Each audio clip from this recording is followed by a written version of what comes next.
Hi, I'm Matt, and last month I was in Cholula, Mexico, and I thought it'd be the perfect opportunity to test out this retro lens, also known as the Oreo or Biscuit Lens. I picked it up for around £20, roughly $27 US.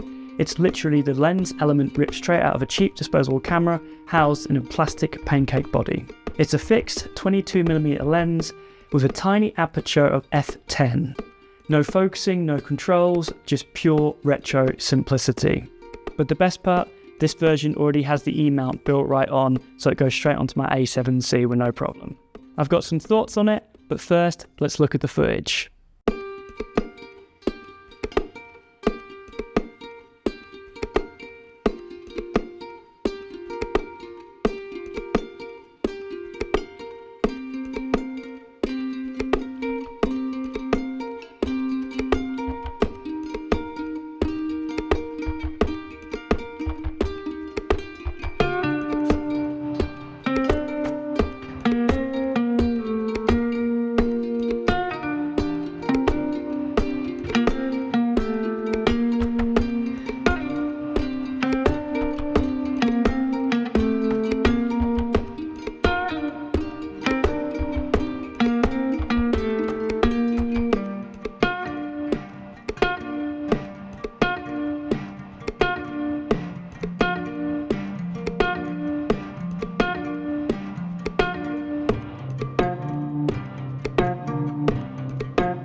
I shot it all on my Sony A7CII Mark II using internal recording on its 4K 25p highest setting of 250 megabits a second using S-Log3.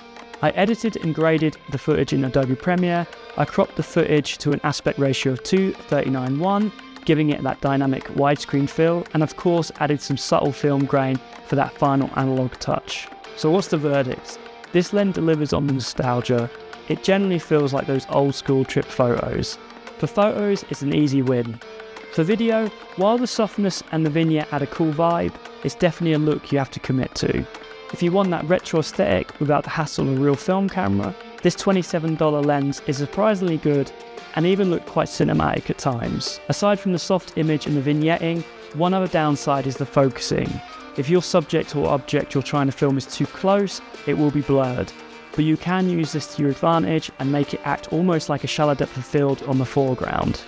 If you enjoyed seeing this budget lens pushed on a professional camera, please hit that like button and subscribe for more gear reviews and filmmaking experiments. Thanks so much for watching. And if you noticed and liked the music, you can see me making it from scratch on my other channel right here.